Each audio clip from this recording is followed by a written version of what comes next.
how to fix links not working on Telegram. So if you want to fix your link not working on your Telegram, then what you need to do is first open up your settings. Under settings, just scroll down, go with apps. Under apps, you need to scroll down again and find Telegram.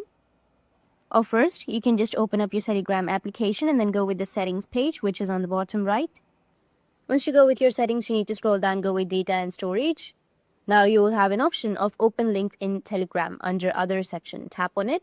In this, mark on any external browser besides Telegram. So go with either Chrome or Safari, or if you have any other browser, you can just simply go with the browser.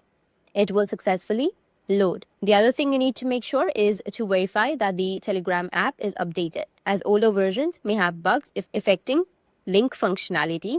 Well, that's it. And if you have any questions, feel free to comment below. Thanks for watching.